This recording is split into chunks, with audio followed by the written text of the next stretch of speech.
আমরা এক বিরাট স্বৈরাচারের কবলে পড়েছিল এই দেশ, এই দেশের মানুষ। আলহামদুলিল্লাহ, আল্লাহর রহমতে দেশে গণতন্ত্র প্রতিষ্ঠিত হয়েছে। দেশকে আমাদের পুনর্গঠন করতে হবে। দেশের মানুষ 2024 সালে ছাত্র জনতার অভ্যুত্থানে যারা এসব করতো তাদেরকে এই দেশ থেকে বিতাড়িত করেছে। এখন আমাদের কাজটা কি? আমাদের মূল কাজ হচ্ছে আমরা আন্দোলন করেছি, সংগ্রাম করেছি, বাংলাদেশের মানুষ আন্দোলন করেছে, সংগ্রাম করেছে, বহু মানুষ শহীদ হয়েছে, বুকে তাজা রক্ত ঢেলে দিয়েছে দেশের মানুষের গণতন্ত্র প্রতিষ্ঠিত করার জন্য। আজ আলহামদুলিল্লাহ, আল্লাহর রহমতে দেশে গণতন্ত্র প্রতিষ্ঠিত হয়েছে।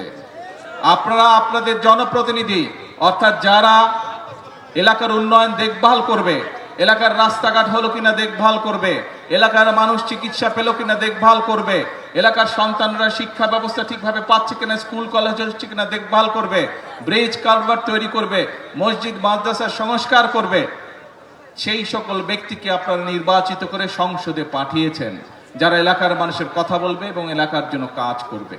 প্রিয় ভাই বোনেরা, এখন আমাদের সময় হচ্ছে দেশকে পুনর্গঠন করা। আমরা 1971 সালে যুদ্ধ করে এই দেশ স্বাধীন করেছিলাম।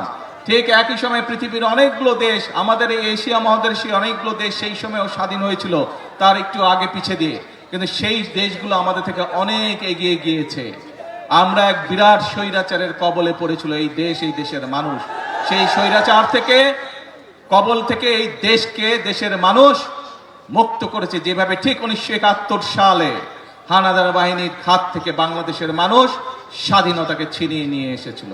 প্রিয় ভাই বোনেরা, দেশ শুধু স্বাধীন করলে হবে না। দেশ যদি স্বাধীন করে, দেশকে যদি স্বৈরাচার মুক্ত করে, পরবর্তী কাজ হচ্ছে দেশকে পুনর্গঠন করা, দেশকে সামনের দিকে নিয়ে যাওয়া, দেশের মানুষের জন্য ব্যবসা বাণিজ্য, চাকরি বাকরি এগুলি নিশ্চয়তা বিধান করা, দেশের মা বোনরা যাতে স্বাবলম্বী হতে পারে, সেটি শিক্ষায় হোক অথবা অর্থনৈতিকভাবে হোক, সেই ব্যবস্থা গ্রহণ করা, দেশের কৃষক ভাইরা যাতে স্বাবলম্বী হতে পারে সেজন্য সেই কারণে কাজ করতে হবে। দেশে যাতে মিল কলকারখানা তৈরি হতে পারে, দেশে যাতে বেকার সমস্যার সমাধান হতে পারে, সেই জন্য কাজ করতে হবে।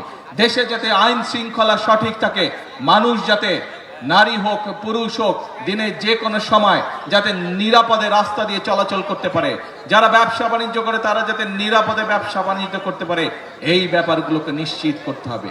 প্রিয় ভাই বোনেরা, সেই সময় এসেছে, দেশকে আমাদের পুনর্গঠন করতে হবে। সেই জন্যই কিন্তু আল্লাহ রব্বুল আলামিনও বলে দিয়েছেন, যে জাতি নিজেরা পরিশ্রম করে আমি তাদেরকে সহযোগিতা করি। এবং সে কারণেই কিন্তু বিএনপি সব সময় একটি কথা বলে থাকে, করব কাজ সবার আগে। এই জন্যই আমরা এই কথাটি বলি।